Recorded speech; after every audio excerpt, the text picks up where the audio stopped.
Coincé entre le majestueux fleuve Saint-Laurent et de riches pâturages, le village de Saint-André ne manque pas de charme. Qu'il soit marin ou agricole, les panoramas qu'offre ce village ont de quoi épater la galerie. On y retrouve aussi plusieurs maisons ancestrales. Coquettes et magnifiquement conservées, elles narguent le temps qui passe. Nul doute que celui qui cherche la quiétude trouvera son bonheur à Saint-André. Mais le village comblera aussi l'amoureux des grands frissons, si ce dernier n'a pas peur des hauteurs.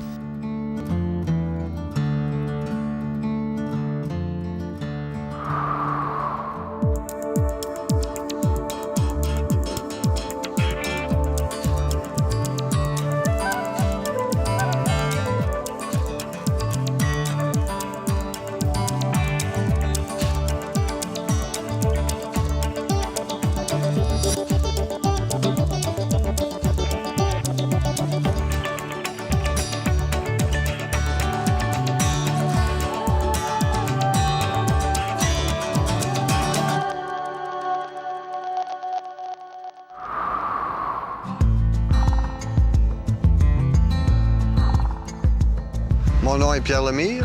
Je demeure dans la région du Kamouraska depuis 1976.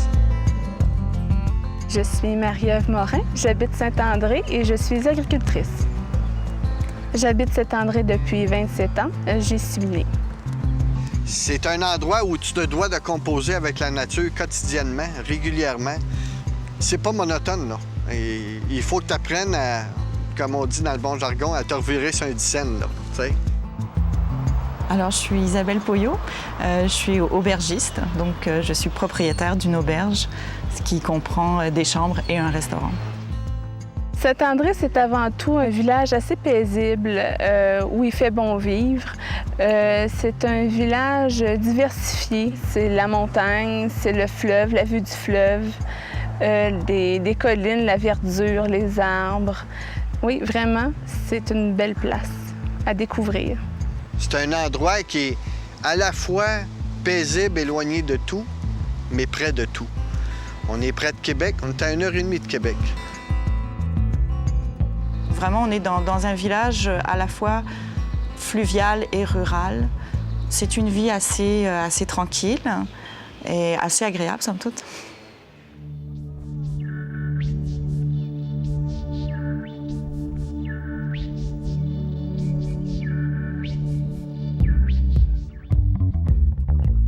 Lové entre le fleuve Saint-Laurent, la frontière du Maine et du Nouveau-Brunswick, la région du Bas-Saint-Laurent étale fièrement son charme sur plus de 300 km. Elle propose surtout des tableaux agricoles, mais plusieurs crêtes rocheuses émergent ici et là. De longues battures et la vue sur les montagnes de Charlevoix complètent le paysage époustouflant de la région. Voisin de Kamouraska, le village de Saint-André se trouve à 175 km de la ville de Québec. Un peu moins de 700 habitants y profitent d'une vue imprenable sur l'archipel des îles Pèlerins. Conscients de la valeur patrimoniale de leur village, ses habitants ont dit oui à un programme d'enfouissement proposé par Hydro-Québec et feront bientôt disparaître les fils électriques de leur noyau villageois.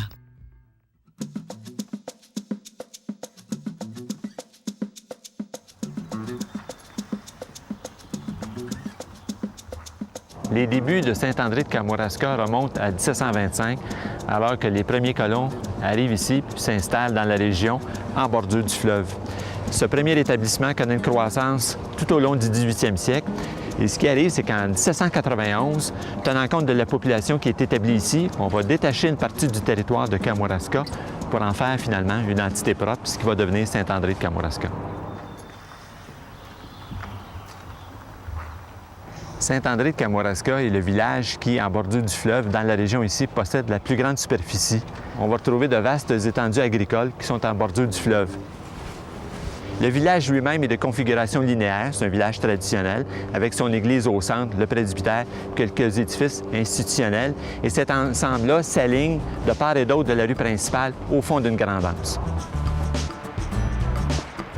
Saint-André de Kamouraska est un beau village Au niveau de l'ensemble du territoire, c'est là qu'on trouve le plus beau mariage, je pense, au Québec, entre paysage maritime et paysage agraire. Au niveau du village, on observe littéralement une perle. Juste devant l'église, il y a un petit chemin qui gravit le caboiron central du village et de part et d'autre de ce petit chemin, on observe la présence de maisons anciennes, de dépendances agricoles, de petits jardins et au sommet, il y a un observatoire avec un magnifique panorama. C'est vraiment un ensemble tout à fait pittoresque.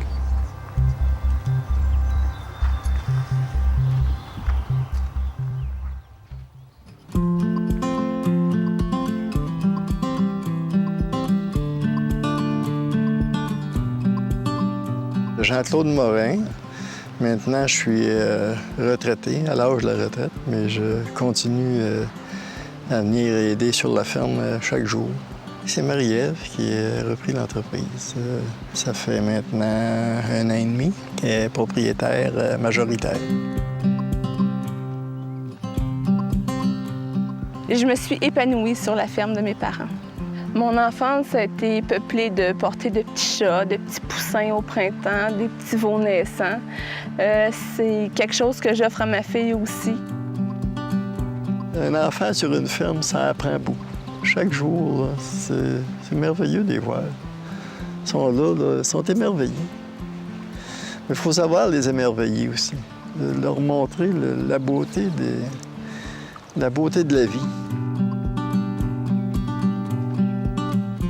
J'ai voulu rester sur la ferme de mon père, premièrement parce que ma sœur, qui était supposée reprendre la ferme, a rencontré un conjoint qui, lui, avait déjà une entreprise. Alors, je ne voyais pas mon père démanteler l'entreprise et plus avoir d'animaux, c'était impensable pour moi. Mon père a travaillé 40 ans ici, lui, il a monté cette entreprise. Je voulais continuer.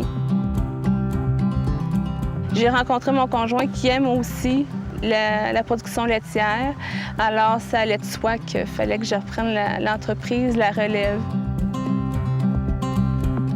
C'est un gros projet, c'est un mode de vie, avoir une ferme. Faut pas compter ses heures, faut pas penser aux vacances, mais j'ai vu mes parents travailler d'arrache-pied toute leur vie comme ça. Alors, pour moi, c'est pas un sacrifice, c'est un privilège. C'est mon père qui m'a transmis cette passion de l'agriculture. J'ai toujours vu mon père travailler avec cœur, les travaux bien faits. Il y avait une fierté. Il a monté cette entreprise-là. Il est arrivé ici, il n'y avait presque rien. Il n'a jamais mis de pression pour que je prenne la terre, mais je crois qu'il est très content du résultat. Il est très content de voir ses efforts récompensés. Le fait qu'une fille reprenne la ferme de son père, c'est encore vu, peut-être par les personnes un peu plus âgées, comme pas un tabou, mais comme quelque chose d'inhabituel. Moi, je suis dans le milieu, alors je sais qu'il y en a d'autres. Pour moi, je fais pas exception. Il faut être des passionnés pour vivre sur une ferme, alors je crois que j'ai la passion de l'agriculture, oui. Je suis très consciente de la beauté des lieux. Je me réjouis d'avoir la chance de voir le milieu à tous les jours. Mon père me transmet ça, la beauté. Il s'émerveille devant les choses et il me transmet ça. Je suis très heureuse, puis à mon tour, je le transmets à ma fille. Je suis fier d'eux autres. J'aurais pas pu trouver mieux.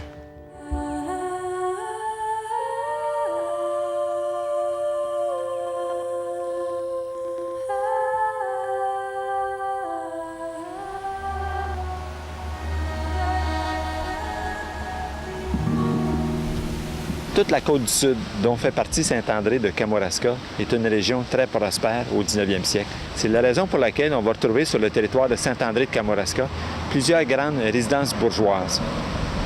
On en voit une derrière moi qui est particulièrement intéressante. Elle a appartenu à Charles-Alfred Roy dit Desjardins, qui l'avait acquise dans la seconde moitié du 19e siècle et qui l'a un petit peu transformée. C'était un entrepreneur local canadien-français. Le bâtiment comporte une galerie, une immense galerie, en fait, qui le ceinture.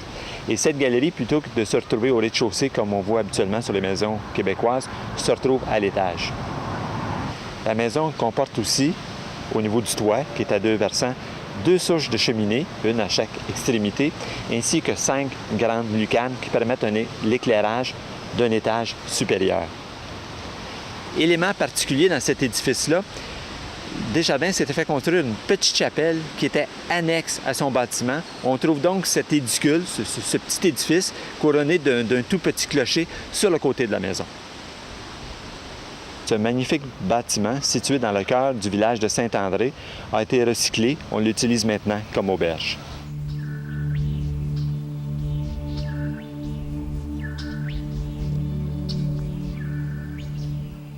Quand on est arrivé au village, les gens étaient un peu perplexes. C'est sûr que pour eux, on était des gens de la ville qui venaient acheter leur maison de leur village et une des plus belles maisons.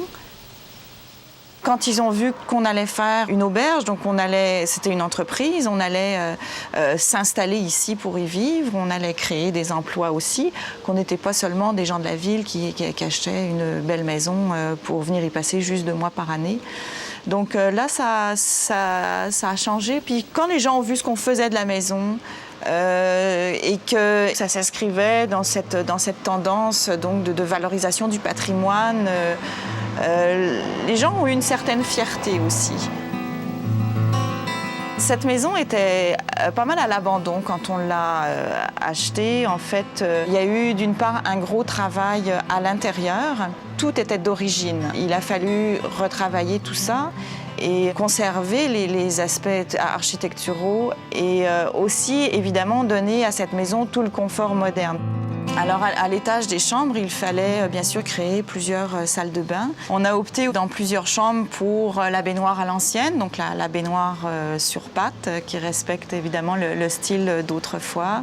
La plupart des lits sont des lits d'époque. Pour certains, on a dû les faire parce qu'à l'époque, il n'y avait pas beaucoup de lits doubles et encore moins de lits queen. Donc, on a dessiné des lits en respectant un style quand même ancien qu'on a fait faire par des artisans de la région. Et c'est comme ça pour tout le mobilier. C'est un mobilier quand même qui date soit des années 30 ou même des fois de l'ère victorienne. Je ne sais pas ce qui va arriver pour moi dans les années futures, mais j'aurai toujours un peu de Saint-André en moi. Être plus loin du côté montréalais, où il faut toujours avoir du beau linge ou être in, là, ça, j'aime ça, ne plus être soumise à ça.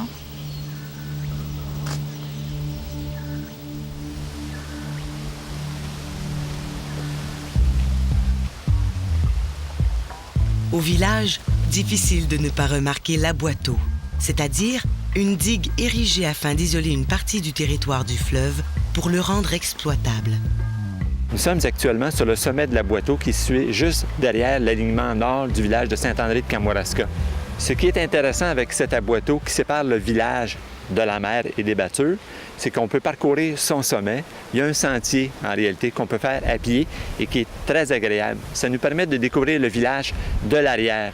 Évidemment, il y a un fossé entre la Boiteau et les résidences. On observe donc un ensemble de passerelles, généralement construites en bois, qui relient les terrains privés au sommet de la Boiteau. Et ça donne un charme tout à fait particulier à ce village, puisqu'il est le seul dans la région à comporter cette caractéristique.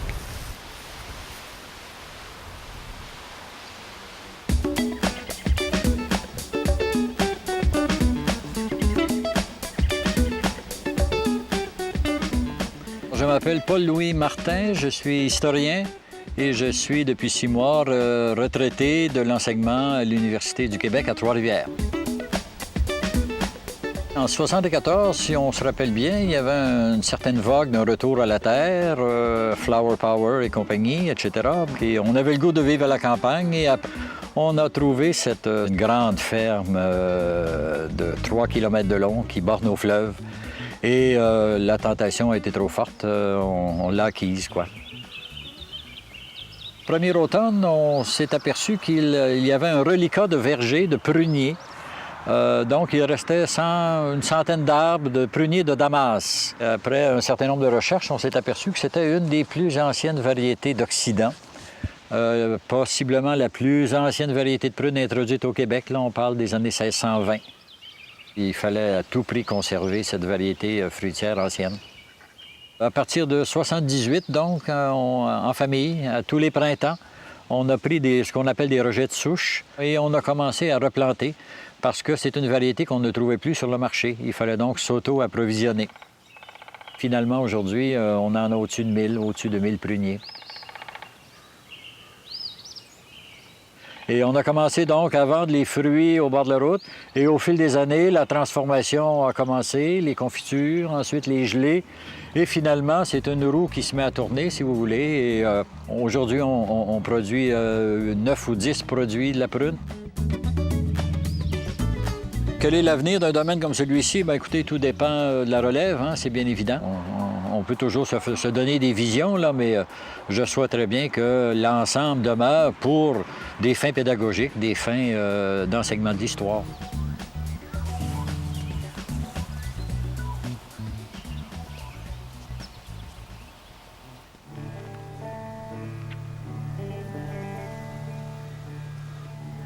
Nous sommes devant l'église paroissiale de Saint-André de Kamouraska. Et ce qui est important de retenir de cet édifice, d'abord, c'est que c'est le plus vieux temple qu'on peut se retrouver dans tout le Bas-Saint-Laurent. L'église a fait l'objet d'importants travaux de réfection de 1988 à 1990 et elle a été désignée monument historique par la Commission des lieux et monuments historiques du Canada. Qu'est-ce qu'on doit observer dans cet édifice? D'abord, c'est une petite église paroissiale avec un vaisseau principal et qui se termine par une abside arrondie sans transept. C'est un modèle architectural très ancien, dit des Récollets. Ce qu'on observe aussi, c'est une porte unique, principale, située en façade. On observe aussi un clocher très simple. Les surfaces extérieures de l'église ont été recouvertes par du crépi et évidemment, le vaisseau central est à 2 versants. On a rajouté plus tard, à l'arrière, un petit appentis qui servait de sacristie, ce qui n'était pas une habitude qui s'est perpétuée au 19e siècle, c'est une habitude très ancienne. L'intérieur de l'église renferme des trésors du patrimoine québécois. Plusieurs artisans du 19e siècle s'y sont illustrés.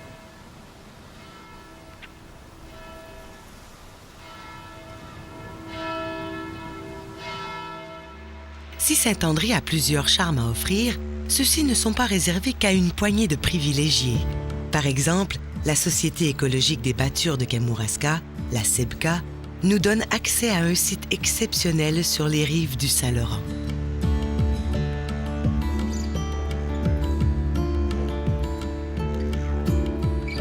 La SEBCA, ça a commencé vers la fin des années 70, au début des années 80. Par, je dirais, je vais employer le mot, une couple de Gaulois qui avaient à cœur la protection des marais salés. L'organisme, sans but lucratif, offre plusieurs activités de plein air et gère un magnifique petit camping.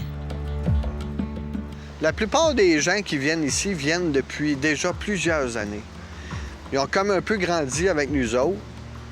Ils ont comme pris une conscientisation qu'il y avait un lieu qui était privilégié. L'une des activités les plus convoitées est sans contredit l'escalade. C'est sur elle que repose la réputation de paradis de l'écotourisme que s'est bâtie la SEBCA. Saint-André ferait partie du top 10 au Canada. Fait que si ça fait 30 ans que ça grimpe ici, c'est parce qu'il doit y avoir quelque chose. Je sais qu'ils viennent pour 4 raisons majeures. La qualité de la pierre, qui est exceptionnelle, la vue, l'accueil chaleureux des gens de la région, et puis la diversification des voies. Il y a du 5-5 à du 5-12, c'est du facile à du très difficile.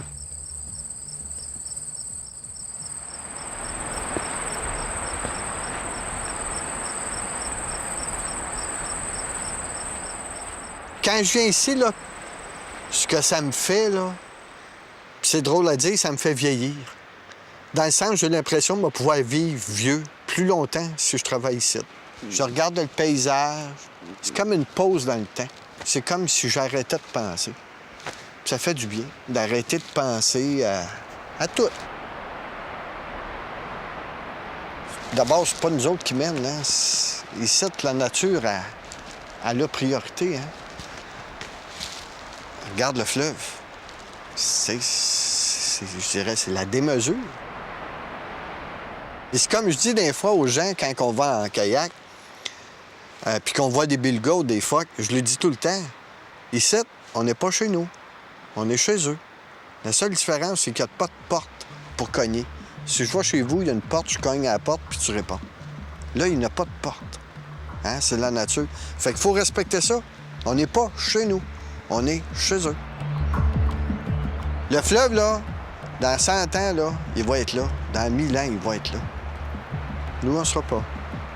Ça va être peut-être nos petits qui vont y être, mais nous autres, on n'y sera pas. Mais lui, il va être là, par exemple. Le fleuve va être là, la nature va être là. Quelque chose qu'on est bien content, c'est de pouvoir continuer à donner l'accessibilité au fleuve dans un endroit merveilleux comme ici, puis pouvoir aussi être un exemple pour qu'il y ait d'autres sites comme ça qui puissent grandir, puis que ça soit économiquement viable. C'est possible.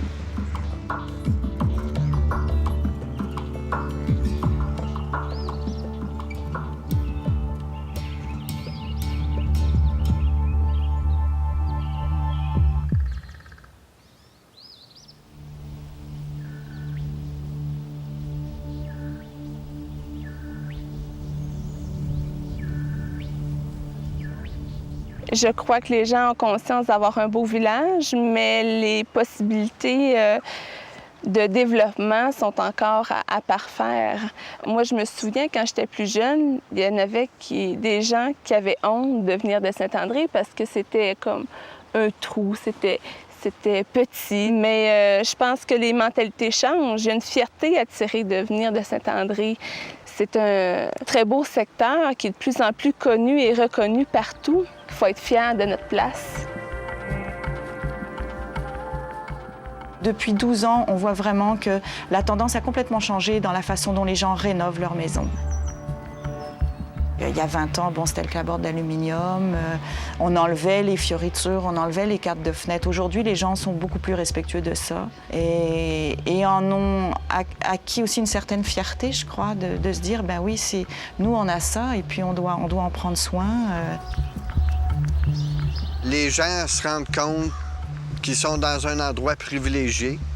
Je pense que ça leur donne le goût de vivre plus longtemps dans la région.